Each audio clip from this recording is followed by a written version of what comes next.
नमस्कार, स्वागत है। मैं राधेश्याम प्रजापति आप सभी लोगों का स्वागत करता हूं अपने YouTube channel chalk and talk पर। ये प्रकाश जो ऑप्टिक्स है कक्षा 12 की सेकंड बुक है। इस सेकंड बुक से मैं कुछ आप लोगों को सेकंड बुक शुरू करने जा रहा हूं कुल मिलाकर, और सेकंड बुक से जो इम्पोर्टेंस है आप लोगों के लिए वहाँ से शुरू करूँगा। क्योंकि प्रकाश आप लोग कक्षा 10 में पढ़ चुके हो, दर्पण में परावर्तन की परिभाषा जानते हो, परावर्तन के नियम आप लोग पढ़ चुके हैं और परावर्तन के नियम पढ़ चुके हैं। तो उससे रिलेटेड जो दर्पण है, दर्पण में कहाँ कौन प्रतिबिंब बनता है, स्थितियाँ होती हैं 6 स्थितियाँ अवतल दर्पण के लिए, उत्तल दर्पण के लिए 2 स्थितियाँ होती हैं। इन स्थितियों के बारे में बाकायदे कक्षा 10 में आप लोगों ने पढ़ लिया है, अब बार बार उसको पढ़ने की आवश्यकता नहीं है। मैं अब आप लोगों को कक्षा 12 में जहाँ तक आप कक्षा 10 में रुके थे मैं वहाँ से शुरू करना चाहता हूँ, वहाँ से पढ़ाना चाहता हूँ। अब वहीं से आपको कक्षा 12 में शुरू करूंगा।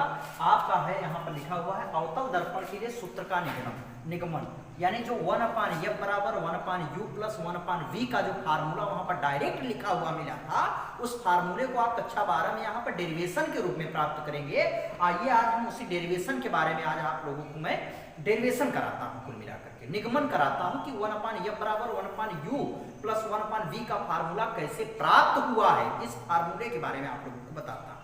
तो आइए आप लोग देखिए बच्चों, ये बहुत ही महत्वपूर्ण फार्मूला है, कक्षा 12 में ये पूछ लिया जाता है। तो आइए पहले हम लोग चित्र बनाते हैं अवतल दर्पण के लिए सूत्र का नियम। ये आपका है अवतल दर्पण। अवतल दर्पण की परिभाषा होती है ऐसा दर्पण जिसका परावर्तक पृष्ठ अंदर की ओर धंसा हुआ और बाहर से कलई किया हुआ, इसे हम क्या करते हैं अवतल दर्पण। और ये आपका क्या है, मुख्य अक्ष है। और मुख्य अक्ष अवतल दर्पण को जिस बिंदु पर काटता है, यानी मध्य बिंदु को, अवतल दर्पण का जो मध्य बिंदु होता है इसी को कहते हैं ध्रुव, यानी इस ध्रुव को यानी पोल हम कहते हैं। और यहीं से होकर के ये हमारी मुख्य अक्ष गुजरती है, यानी यहाँ पर ये होता है फोकस। इस अवतल दर्पण, ये अवतल दर्पण किसी खोखले गोले का एक भाग होता है, उस खोखले गोले का भाग होता है, उसमें उस खोखले गोले की जो त्रिज्या होती है वही वक्रता त्रिज्या कहलाती है। उस वक्रता त्रिज्या का जो आधा भाग होता है उसी को फोकस करते हैं। मुख्यतः इसकी परिभाषा हम लोग ऐसे देते हैं कि अवतल दर्पण में अनंत से चलने वाली समांतर प्रकाश की किरणें इस अवतल दर्पण से परावर्तन के पश्चात मुख्य अक्ष के जिस एक बिंदु पर मिलती है उसी बिंदु को हम मिलती हैं या मिलती हुई प्रतीत होती हैं, उसी बिंदु को हम क्या कहते हैं, मुख्य फोकस कहते हैं। और नॉर्मल हम लोग पढ़े हैं कि कक्षा 10 में ही कि R और F में जो रिलेशन होता है, F जो होता है R का आधा होता है। तो यहाँ पर हमारा क्या होगा, मुख्य फोकस F होगा और यहाँ पर आपकी वक्रता त्रिज्या C होगी। अब इसके सामने मैं यहाँ पर एक ऑब्जेक्ट रख देता हूँ, इस ऑब्जेक्ट को कहता हूँ O और ये है आपका O डैश। इस ऑब्जेक्ट से बनने वाला जो इमेज है वो कैसे बनेगा, हम लोगों ने पढ़ा है अवतल दर्पण में। यहाँ से ये चलने वाली समांतर किरण पुंज, ये प्रकाश की किरण यहाँ सीधी गई और सीधे जाने के बाद यहाँ टकराने के बाद 2 जगह से जाएगी। एक तो सीधी प्रकाश की किरण यहाँ से वक्रता केंद्र से होकर के जाएगी, वक्रता केंद्र से होकर के जाने वाली प्रकाश की किरण अपने मार्ग से पुनः वापस आ जाती है। यही कक्षा 10 में आपके अध्यापक ने पढ़ाया था। तो आइए देखते हैं, यहाँ से चलने वाली ये प्रकाश की किरण यहाँ पर गई और यहीं से पुनः वापस आ गई। ठीक है, कोई दिक्कत नहीं। और यहाँ से ये प्रकाश की किरण यहाँ पर गई और यहाँ से जाने के बाद कहाँ से जाएगी, मुख्य फोकस से जाएगी। कहाँ से जाएगी, मुख्य फोकस से। तो ये दोनों प्रकाश की किरणें जहाँ पर मिलेंगी, यही जो मिलान बिंदु होगा इसका शीर्ष बिंदु होगा। अर्थात यहाँ से मुख्य अक्ष से यहाँ तक ये जो रेखा खींची गई है ये हमारा ऑब्जेक्ट है, हमारा वस्तु है, इसी को हम बिंब कहते हैं, यही ऑब्जेक्ट है अंग्रेजी में। तो यहाँ पर क्या बनेगा, बिंब का प्रतिबिंब बनेगा। तो यहाँ पर आइए इमेज बनाते हैं। क्या बनाते हैं भैया, इमेज बनाते हैं। यहाँ पर ये O है तो इस मुख्य अक्ष पर ये I होगा, यहाँ पर ये O डैश है तो यहाँ पर ये क्या हो जाएगा, I डैश हो जाएगा। और जब ये I डैश हो जाएगा तो यहाँ पर अब हम लोगों को 2 त्रिभुज मिल रहे हैं। एक त्रिभुज ये मिल रहा है, एक त्रिभुज ये मिल रहा है, एक त्रिभुज ये, एक त्रिभुज ये। और ये सभी त्रिभुज हैं राइट एंगल, जिसको कहते हैं समकोण त्रिभुज। यहाँ से हम डैश डैश करके एक नॉर्मल खींच सकते हैं इस मुख्य अक्ष पर। ये नॉर्मल हमारा क्या है, यन है। ये नॉर्मल यन खींच दिया मैंने। अब आइए हम लोग समरूप, ये त्रिभुजों का एक प्रगुण होता है समरूप, समरूपता का नियम। अगर दो त्रिभुज समरूप हैं तो उनके भुजाओं में क्या संबंध होता है, उस संबंध के अकॉर्डिंग हम लोग क्या करते हैं, फार्मूला को डेराइव करेंगे। हम लोग शुरुआत वहीं से करते हैं। तो यहां पर लिख लेते हैं समरूप त्रिभुज ओ डैश सी तथा आई डैश सी में, समरूप त्रिभुज ओ डैश सी तथा आई डैश सी में। आइए देखते हैं। इसमें देखिए ये वाली भुजा यानी संगत भुजाओं का जो अनुपात होता है वो अन्य दो भुजाओं संगत भुजाओं के अनुपात के क्या होता है, बराबर होता है। ये ओ डैश है और यहाँ पर ये आई डैश, यानी ये जो लंब है इस लंब के, इस लंब का और इस लंब का जो अनुपात होगा, ये जो आधार है और ये आधार है, इन दोनों के अनुपात के क्या होगा, बराबर होगा। तो हम लोग बड़े वाले त्रिभुज से छोटे त्रिभुज की ओर चलते हैं। तो ये ओ डैश बटे में आई डैश बराबर कर लीजिए। ये आपका क्या है, ओसी है, तो ओ सी बटे में क्या हो जाएगा, I see. This is the equation number 1, समीकरण नंबर 1 बन गया आपका। अब आइए चलते हैं इस त्रिभुज को देख लेते हैं, इस त्रिभुज और इस त्रिभुज में। यहां लिख देते हैं समरूप त्रिभुज, समरूप त्रिभुज आई डैश एफ तथा त्रिभुज एफ एन, इस बिंदु को कह देता हूं ए, एफ एन ए में देख लेते हैं। यानी इसकी जो ये वाली भुजा है,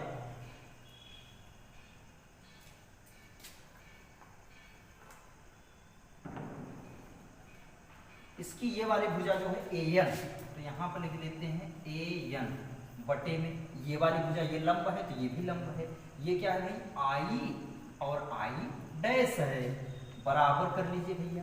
ये वाली जो भुजा है क्या है, एन एफ है, एन एफ कर लीजिए, और ये बटे में क्या है, आई एफ है, आई एफ कर देता हूं, ठीक है। ए एन बटे में आई डैश बराबर एन एफ बटे में आई एफ, ठीक है। तो ए एन क्या है वास्तव में, ए एन है ओ डैश के बराबर है।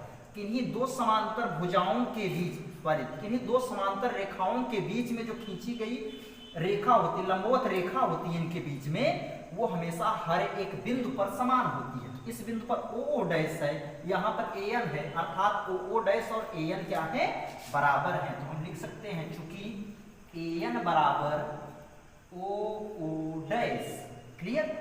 अब इसके आधार पर हम लोग यहाँ पर रख सकते हैं ओ डैश, तो यहाँ पर लिख देता हूँ ओ डैश बटे में आई डैश बराबर एन एफ, इसको कैपिटल लेटर में लिखता हूँ, सही रहेगा, ये कैपिटल लेटर में होना चाहिए। यहां से यहां तक की जो दूरी है इसको हम लोग क्या कर देंगे, स्मॉल एफ कर देंगे। यहां से यहां तक की जो दूरी है ये स्मॉल यू है, जो इमेज बना हुआ है ये स्मॉल वी है, इसको आप लोग जानिए। यहां से यानी वस्तु की दूरी, पोल से सभी दूरियां ली जाएंगी, पोल हमारा ये है, और हम लोग जो निर्देशांक बिंदु में निर्देशांक ज्यामिति जो पढ़ते हैं, उस निर्देशांक ज्यामिति में जो चिन्ह परिपाटी का नियम होता है कि बाएं साइड की सभी दूरियां माइनस में, दाएं साइड की सभी दूरियां प्लस में, ऊपर की दूरियां प्लस में, नीचे की दूरियां माइनस में, बस उसी रूल को फॉलो करिए और आपका सूत्र कहीं भी गलत नहीं होगा। आइए उसी रूल को हम लोग देखते हैं। यहाँ पर ओ डैश में बटे में आई डैश, एन एफ ये कैपिटल लेटर में ले लेते हैं, सही रहेगा। कैपिटल लेटर में कैपिटल एफ हो गया, ये एन एफ हो गया, अब बटे में हो गया, यहाँ पर आई सी है, ये हो जाएगा ए एन बटे में आई डैश, एन एफ बटे में आई एफ, तो ये कैपिटल एफ, तो यहाँ पर ये आई एफ, क्लियर। ये समीकरण नंबर हो जाएगा आपका 2, क्लियर है। ये समीकरण नंबर 1 और ये समीकरण नंबर 2। अब समीकरण 1 और 2 से हम लोग करते हैं, 2 से आइए देखते हैं। समीकरण 2 से हम लोग यहां लिख देता हूं, समीकरण 1 व 2 से, समीकरण 1 व 2 से क्या है, समीकरण 1 में भी ओ डैश बटे आई डैश बराबर ओसी बटे में आईसी है, और यहाँ ओ डैश बटे में आई डैश बराबर एनएफ बटे में आईएफ है। तो हम इनको और इनको क्या कर सकते हैं, बराबर, चूंकि ये और ये चीज दोनों जगह सेम है, तो यहाँ पर लिख सकता हूं मैं एनएफ बटे में ओसी बटे में आईसी बराबर एनएफ बटे में आईएफ, ये मैं बराबर कर सकता हूं दोनों। अब ये चीजें जब बराबर हो गई तो यहां से यहां तक की दूरी OC है, ये क्या दिया, OC है। OC को हम लोग क्या लिखें, OC को हम लोग लिख सकते हैं यहां से, ये लगभग PO में से हम लोग PC को घटा दें तो हम लोग क्या लिख लेंगे, OC। हम लोग यहाँ पर OC बराबर क्या लिख सकते हैं कि PO में से ये PC यहाँ से यहाँ तक घटा दें, हमें क्या मिलेगा, OC मिलेगा। तो यहाँ में से हम लिख देता हूँ PO माइनस का PC बटे IC है, ये IC है, सारी की सारी दूरियां यहाँ से बस लीजिए और इसको हटाइए। तो PC में से PI घटा दीजिए, PC माइनस का PI, क्लियर है। NF बचा, NF यहाँ पर है, ये बिंदु है NF का, तो NF बचा हुआ है, तो NF बराबर है और IF बचा हुआ है। तो NF को हम लोग कर लेते हैं भाई कि ये F है, केवल F है, यहाँ से यहाँ तक की दूरी क्या है, F है। तो NF को NF भी रहने दीजिए।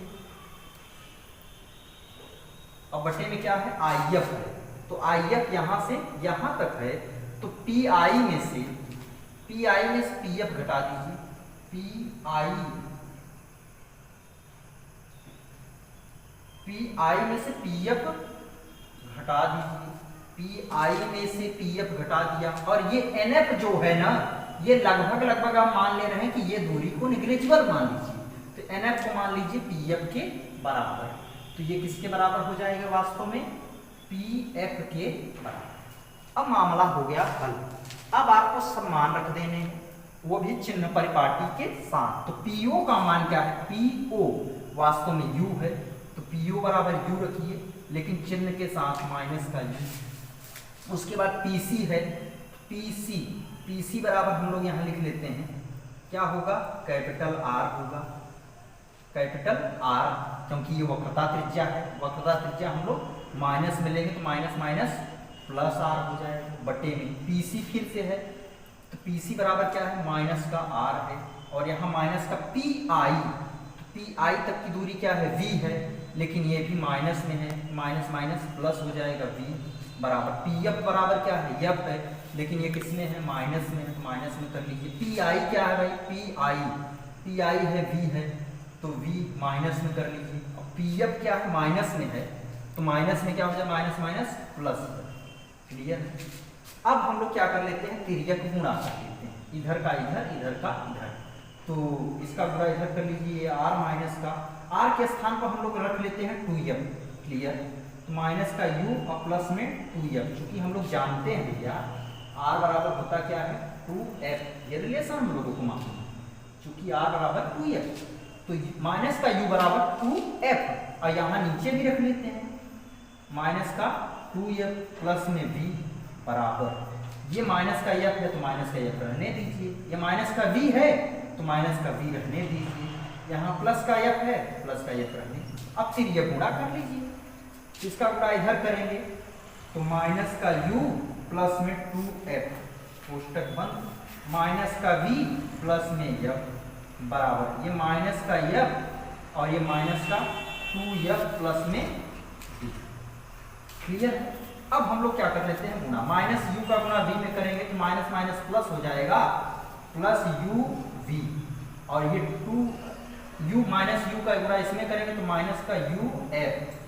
अब इस 2F का गुणा कर लेते हैं, 2F का तो माइनस का 2FV, 2F का गुणा F में करेंगे तो प्लस का 2F स्क्वायर बराबर, माइनस F का गुणा इसमें करेंगे तो minus minus plus 2F square, उसके बाद माइनस माइनस माइनस प्लस हो जाएगा माइनस, और माइनस F का गुणा V में करेंगे तो FV, क्लियर।